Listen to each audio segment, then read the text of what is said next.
Hello and welcome to Tech Thursday, our second edition.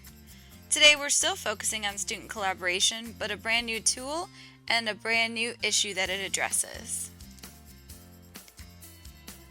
Individual commitment to a group effort.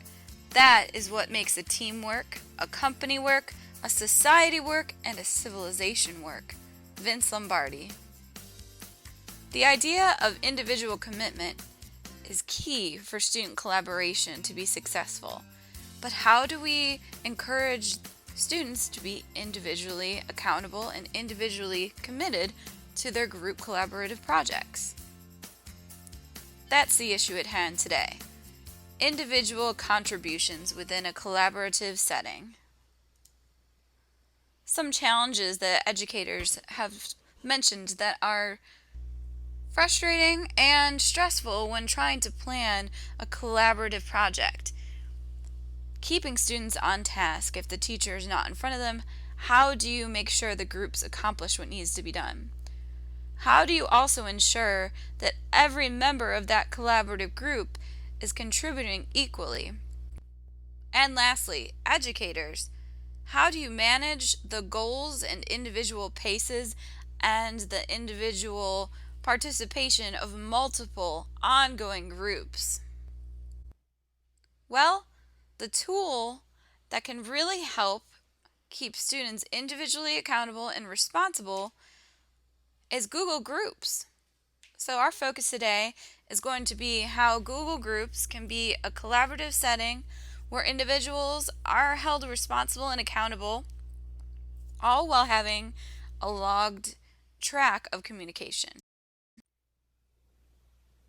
The first step is to log in to groups.google.com using your Gmail address.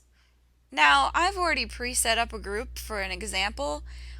I would suggest that you set up groups for your individual groups within your classes. You can assign it different names and use your own formula. So you could have it be group 1, period 1.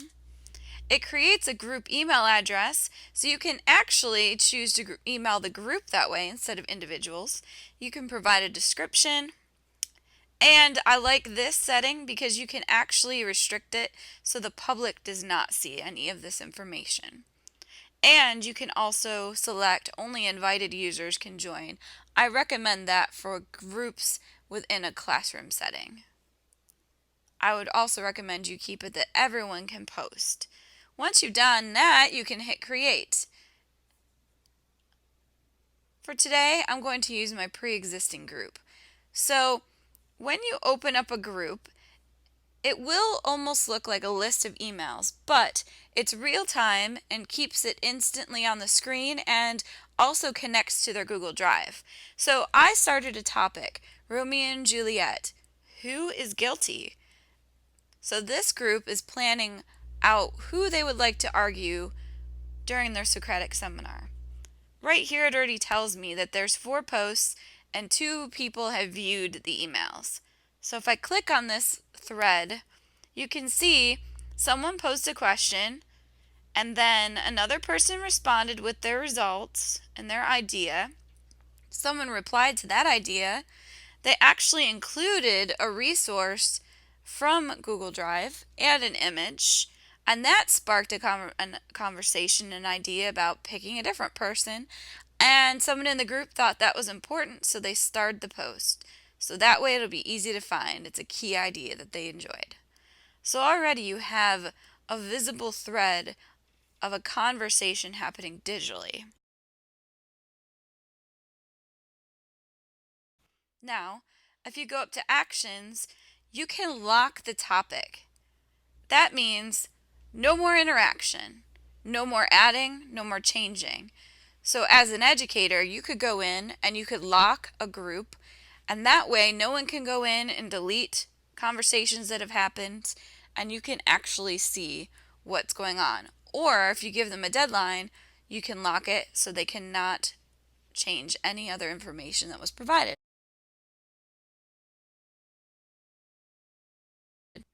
You can hit new topic. You can type the topic. You can actually attach information that you would like, such as an information sheet, a rubric, or whatever you may need, and then you can post.